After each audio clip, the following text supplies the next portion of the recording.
महात्मा गौतम बुद्ध को बौद्ध धर्म का संस्थापक कहा जाता है। उन्होंने वर्षों बोध गया के बोधि वृक्ष के नीचे बैठकर तपस्या की और इसके बाद उन्हें दिव्य ज्ञान की प्राप्ति हुई। बुद्ध ने अपने विचारों और उपदेशों से पूरे संसार को शांति और अहिंसा का मार्ग दिखाया। इसलिए कहा जाता है कि बुद्ध के विचार आपका जीवन बदल सकते हैं। बुद्ध की आज की अमृतवाणी में आपको बताएंगे गौतम बुद्ध से जुड़ी एक ऐसी कहानी के बारे में जिससे आपके जीवन में खुशियां ही खुशियां रहेंगी।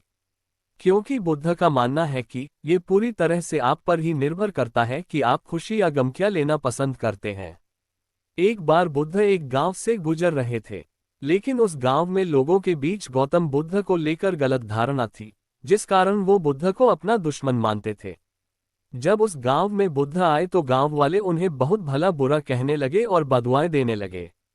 लेकिन इसके बावजूद भी बुद्ध गांव वालों की बात शांति से और मुस्कुराकर चुपचाप सुनते रहे। गांव वालों ने देखा कि उनकी बातों का बुद्ध पर कोई असर नहीं हो रहा है और वे विनम्रता से उनकी बातें सुन रहे हैं। गांव वाले जब बोलते बोलते थक गए तो आखिर में बुद्ध ने कहा कि यदि आप सभी की बातें समाप्त हो गई हो तो मैं अब प्रस्थान करूं।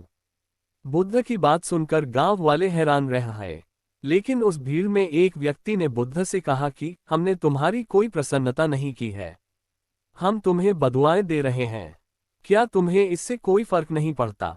बुद्ध मुस्कुराते हुए बोले, जाओ, मैं आपकी गालियां या बददुओं को लेता ही नहीं। आपके द्वारा दी गई गालियों से भला मेरा क्या होगा? जब तक कि मैं आपकी गालियों को स्वीकार ही नहीं करता इसका कोई परिणाम ही नहीं होगा। जानते हैं, कुछ दिन पहले एक व्यक्ति ने मुझे बहुत सारे उपहार दिए, लेकिन मैंने उसे लेने से मना कर दिया। जब मैं लूंगा ही नहीं तो कोई मुझे कैसे दे पाएगा? बुद्ध ने पूछा, बताइए, अगर मैंने उपहार नहीं लिया तो उपहार देने वाले व्यक्ति ने क्या किया होगा? भीड़ में से किसी ने कहा, व्यक्ति ने अपने उपहार को अपने पास रख लिया होगा। बुद्ध ने कहा, मुझे आप सब पर इसलिए दया आती है क्योंकि मैं आपकी इन गालियों को लेने में असमर्थ हूं और आपकी ये गालियां आपके पास ही रह जाएगी। भगवान गौतम बुद्ध के जीवन से जुड़ी इस कहानी से यह सीख मिलती है कि हम अक्सर अपने दुखों का कारण दूसरों को समझते हैं, लेकिन असल में ये हम पर ही निर्भर करता है कि हम वास्तव में क्या लेना चाहते हैं, खुशी या गम, उदासी या मुस्कान।